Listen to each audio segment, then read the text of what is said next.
कसम खा ली है कि हम प्राइवेट सेक्टर को फरसा मारेंगे परशुराम वाला, तो पहले सरकारी सेक्टर पे फरसा मार के दिखा। तुम हाजिरी पुलिस डिपार्टमेंट के हेडक्वार्टर में लगाओगे, अब आपको पैसे मिलेंगे, खाली ऊपर ही कमाई नहीं मिलेगी। नहीं, महादंड की श्रेणी में रखा है।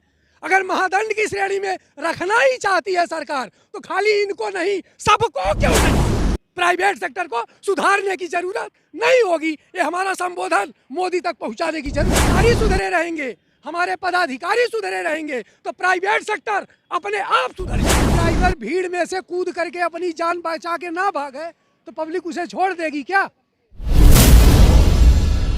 नैतिक रूप से इलेक्शन होगा, इलेक्शन में पारदर्शिता होगी, तो मोदी मैजिक नहीं चलेगा। ऐसा क्योंकि ऐसा है कि जो जनता का रुझान है, क्योंकि जो बेरोजगार हैं, बेरोजगार युवा हैं, वो भी इनसे दुखी हैं। जो किसान हैं वो भी इनसे दुखी हैं।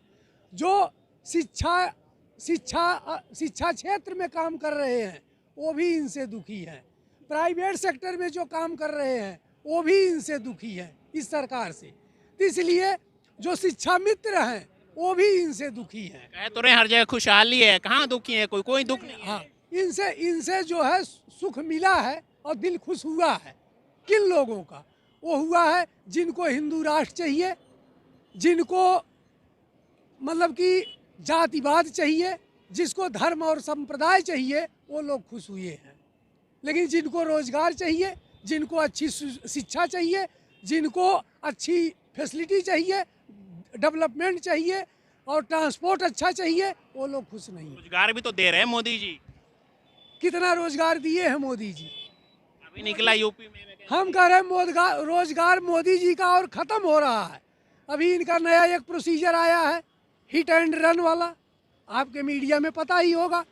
अब आप बता दो, वो ड्राइवर भीड़ में से कूद करके अपनी जान बचा के ना भागे, तो पब्लिक उसे छोड़ देगी क्या? और 10 साल अगर वो जेल में चला जाएगा, उसको जमानत नहीं मिलेगी, पेरोल नहीं मिलेगा, तो उसके परिवार बच्चे को सरकार देख लेगी क्या? तीसरी सवाल, वो 15,000 की श्रमिक श्रम बेचता है, व्यक्तित्व नहीं। भारत सरकार को पता होना चाहिए कि श्रमिक श्रम बेचता है, व्यक्तित्व नहीं। वो अपना श्रम बेचता है तो 10,000 12,000 सैलरी पाता है, और 10-12 हज़ार अपने श्रम के बदले अगर पैसा ले रहा है, और इस्तीफाक से अगर मिस्टेक हो गई, गलती हो गई, तो गलती की उसको दंड देना एक कानून की प्रक्रिया का नियम है, लेकिन महादंड देना ये अपराध है। गलती होगी तो दंड तो मिलेगा ही। हमने क्या कहा मीडिया के बाद, कोई अगर गलती हुई है तो गलती सजा, जो उसको सजा देना, ये संविधान का प्राविधान है, ये मानना होगा। लेकिन कोई सजा आकस्मिक हुई है, कोई सजा अगर आकस्मिक हुई है, तो उसको महादंड देना, क्या ये न्याय है? हम आपसे एक सवाल कर रहे हैं, मोदी सरकार से एक हमारा सवाल है कि अगर ये 15,000 कमाने वाला मजदूर, प्राइवेट सेक्टर में काम करने वाला मजदूर के ऊपर संविधान के माध्यम से इन्होंने महादंड तय किया, तो शिक्षा क्षेत्र में जितने टीचर 60,000 से 1 लाख रुपए वेतन पा रहे हैं, वो राष्ट्र के निर्माता होते हैं, पथ प्रदर्शक होते हैं। अगर उनके पढ़ाए हुए लड़के सही दिशा और दशा नहीं तय कर पा रहे हैं, तो उनके लिए इनका दंड क्यों नहीं है? इनको अगर 15,000 सैलरी मिल रही है, तो उनको 70,000 मिल रही है। देश तो विकसित हो रहा है ना, तो उनके लिए भी प्राविधान इनको बनाना चाहिए कि अगर स्कूल में छात्र सही दिशा, सही गाइडेंस, सही पढ़ाई नहीं हो रही है, तो उनको भी 20 साल जेल में डाल के दिखा दो, उनको भी आर्थिक दंड 20 लाख लगा के दिखा दो। मैं आपके संविधान का और आपके इस नियमावली का स्वागत करूंगा। विकास हुआ कि नहीं मोदी राज में? विकास जो हमें जैसे पहले दिख रहा था विकास, वही विकास आज भी दिख रहा है। कहते हैं सरकार से कि जैसे उन्होंने आज ड्राइवरों के ऊपर प्रोसीजर लागू किया, तो हमारा सरकार से खाली एक ही अपील है, तो चाहे सरकारी सेक्टर हो, चाहे अर्ध सरकारी सेक्टर हो, और चाहे प्राइवेट सेक्टर हो, ये नियमावली एक विभाग में नहीं, भारत सरकार के जितने विभाग हैं सबसे पहले उस विभाग में लागू करना चाहिए। जब हम सुधरे रहेंगे, हमारे कर्मचारी सुधरे रहेंगे, हमारे पदाधिकारी सुधरे रहेंगे, तो प्राइवेट सेक्टर अपने आप सुधर जाएगा। प्राइवेट सेक्टर को सुधारने की जरूरत नहीं होगी। ये हमारा संबोधन मोदी तक पहुंचाने की जरूरत है। मैं आपके मीडिया के माध्यम से कहना चाहता हूं, देश तो विकसित हो रहा है ना। यही है विकसित, यही है भारत विकसित। इसी को विकास समझे। क्या जैसे क्या? हम आपसे कह रहे हैं कि एक अभी आप हमने फिर बताया, एक ड्राइवर एक्सीडेंट जो जानबूझकर होते हैं, हिट एंड रन जो जानबूझ के किए जाते हैं, वो प्रतिद्वंदिता में होते हैं, दुश्मनी में होते हैं, लड़ाई मारपीट में होते हैं। वो कै % होते हैं? ज़्यादा ज़्यादा 10%। कितने होते हैं? 10%। लेकिन 90% एक्सीडेंट अनचाहा होते हैं। हम एक साइकिल चलाते हैं, फिर भी ये सोचते हैं कि हम बच के निकलें और लोगों को बचा के निकलें, लोगों को बचा के निकलें। अब आप हमें बता दो, प्यार किया नहीं जाता, प्यार हो जाता है। तो अगर रोड पे चलने वाला संचालन करता ये नहीं चाहता, क्योंकि वो अगर गाड़ी ठोकता है तो उसको भी अंदेशा है कि हमारी भी गाड़ी ठुकेगी, हमारा भी नुकसान होगा, हम भी, हमारा भी एक्सीडेंट होगा, हम भी हॉस्पिटलाइज होंगे। इसलिए वो बचने और बचाने का पूरा रास्ता ढूंढता है। इसका मतलब ये थोड़ी है बिल अगर गलत लग रहा है तो ये सड़क पर थोड़ी उतर जाएंगे आप लोग। कौन? क्यों सड़क पे क्यों नहीं उतरेंगे भाई? अगर हम कह रहे हैं हमारी अस्मिता लुट रही है, हमारे पेट पे प्रहार हो रहा है और हमारे दिमाग को कूच किया जा रहा है, तो हम रोड पे नहीं कहाँ उतरेंगे? आप बता दो वो जगह, आप बता दो। हम आपसे पूछ रहे हैं, आप बता दो वो जगह कहाँ उतरेंगे? हमारा साथ कौन देगा? देखो, हम एक ड्राइवर नहीं हैं।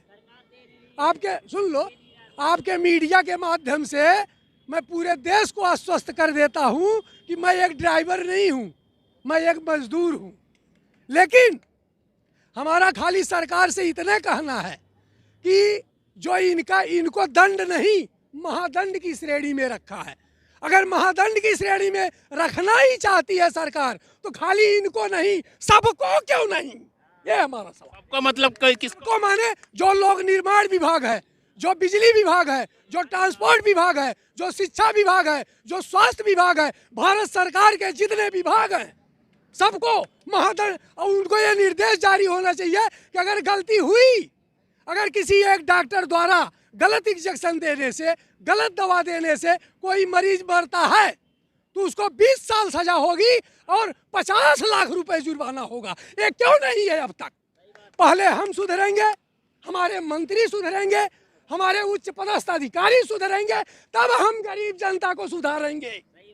उनके लिए भी तो कानून आया है। कौन सा कानून? हमें बता दो, हमें बता दो कौन सा कानून है? सभी के लिए कानून है, 2 साल के। उनके है, उनके लिए कानून है, क्या पता है? बता दूं, एक पुलिस वाला अगर रिश्वत लेते पकड़ा गया, हाँ, एक रिश्वत पकड़े हुए पकड़ा गया और अधिकारी तक, देश में कई लोग हैं, अगर उसकी बात अधिकारी तक पहुंच गई तो उसको 3 महीने के लिए सस्पेंड कर दिया जाता है। कितने दिन के लिए? 3 महीने के लिए सस्पेंड कर दिया जाता है। और 3 महीने, और या तो उसको लाइन हाजिर कर दिया जाता है, उसको शासन से जोड़ दिया जाता है, तुम हाजिरी पुलिस डिपार्टमेंट के हेडक्वार्टर में लगाओगे, अब आपको पैसे मिलेंगे। खाली ऊपर ही कमाई नहीं मिलेगी, वेतन मिलेगा, मगर जो ऊपर की कमाई है वो नहीं मिलेगी। बस इतना ही नुकसान है, इतना नुकसान है। और एक ड्राइवर से अगर गलती हो रही है तो उसके लिए 7 लाख रुपए। तो जान चली जाएगी ना, उसमें जान चली जाएगी ड्राइवर से अगर एक्सीडेंट होगा तो। उसमें जान चली जाएगी तो ये सरकार का दायित्व बनता है। किसका दायित्व बनता है? हम कह रहे हैं हम घर के मालिक हैं, हम घर के मालिक हैं।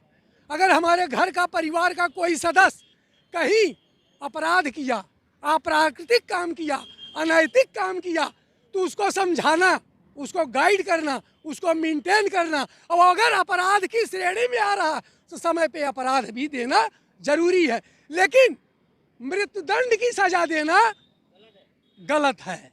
पूछो कैसे? ये लोग कहते हैं ये भारत देश देवताओं का देश है। किसका देश है? देवताओं का देश है। जब हम बता दें जी, काल जो है स्वयं नारायण हरि को लेने अयोध्या में आया तो उसने बोला हमारी और आपकी मीटिंग में कोई बीच में नहीं आना चाहिए, मगर लक्ष्मण जी आ गए। तो रामचंद्र जी ने उनको वचन दिया था कि जो हमारे तुम्हारे बीच में आएगा उसको मैं प्राण दंड दूंगा। दिया था कि नहीं दिया था? पढ़ लीजिए। उसके बाद रामचंद्र जी अपने वचन से बोले प्राण दंड भाई, अब तो हम प्राण दंड देंगे। सुनो, प्राण दंड देंगे। लेकिन गुरु वशिष्ठ और ऋषि मुनियों ने क्या दिमाग लगाया कि इसको देश निकाला कर दिया जाए, वो भी प्राण दंड की श्रेणी में आता है। क्या आता है? देश निकाला कर दिया जाए तो प्राण दंड की श्रेणी में आता है, मगर प्राण दंड भाई है, नहीं देना चाहिए। तो उसी तरीके से अगर मोदी ने कसम खा ली है कि हम प्राइवेट सेक्टर को फरसा मारेंगे परशुराम वाला, तो पहले सरकारी सेक्टर पे फरसा मार के दिखा। विकास तो हो रहा है ना, उससे विकास तो हो रहा है ना। देखिए कहां से कहां पहुंच गया देश। विकास ऐसे हो रहा, हम अगर बैठ के हम करें हमारे जेब का पैसा ट्रांसपोर्ट में, शिक्षा में, स्वास्थ्य में, बिजली में, गैस में, डीजल में, खाद्य सामग्री में, अगर पैसा आपने धीरे धीरे धीरे धीरे खींच लिया, जेब हमारी ढीली है, हम परेशान हैं, तो हम क्या मानेंगे विकास है? यही विकास है। हैसियत के लिए काम हो रहा है भाई। हम आपसे एक सवाल कर रहे हैं, बस आप बता दो। हम आपसे एक सवाल कर रहे हैं आपसे, आप बता दो। सरकार ने जितना गरीब जनता की जेब जितनी सरकार ने ढीली की है और गरीब जनता जितनी त्रस्त हुई है, बार बार एक वही चैप्टर पे क्यों चर्चा? खुशहाली है भाई, देखिए हर जगह विकसित हो रहा है। अयोध्या देखिए कितना चमक रहा है। अयोध्या चमक रहा किसके लिए? अयोध्या चमक रहा है जिनको मंदिर चाहिए, जिनको धर्म चाहिए, जिनको हिंदू राष्ट्र। मंदिर नहीं चाहिए क्या? मंदिर चाहिए, मंदिर चाहिए। मंदिर कहाँ चाहिए? इस दिल के अंदर मंदिर चाहिए, इस सोच में मंदिर चाहिए, इस समझ में मंदिर चाहिए, इस नजरों में मंदिर चाहिए। भगवान कण कण में व्याप्त है, जर्रे जर्रे में है खुदा, कण कण में है भगवान। भगवान किसी मंदिर, मस्जिद या चर्च में नहीं है, भगवान दिल में है। लोग तो राम मंदिर बनवाने में भी बहुत खुश हैं। अब भाई लोग अगर खुश हैं, सुन लीजिए, हम आपसे एक सवाल कर रहे हैं। हम जिंदगी में अपने जिंदगी में हमने 25 मर्डर किया। कितना किया? 25 मर्डर किया। और 25 मर्डर करके हम गढ़मुक्तेश्वर गंगा जी में जाके स्नान कर लें और कहते हैं गंगा मैया कि हमने जो पाप किया है क्षमा कर देना, तो हमारा पाप क्षमा हो जाए। धुल तो गए सारे पाप जाकर गंगा जी में, धुल तो गए। कौन डूब गए? किसी के पाप कहीं नहीं डूबते। कर्म उसके साथ जुड़े, सुन लो, कर्म उसके साथ जुड़े होते हैं। किसी के पाप धुलते नहीं, और जो करता है यही भरता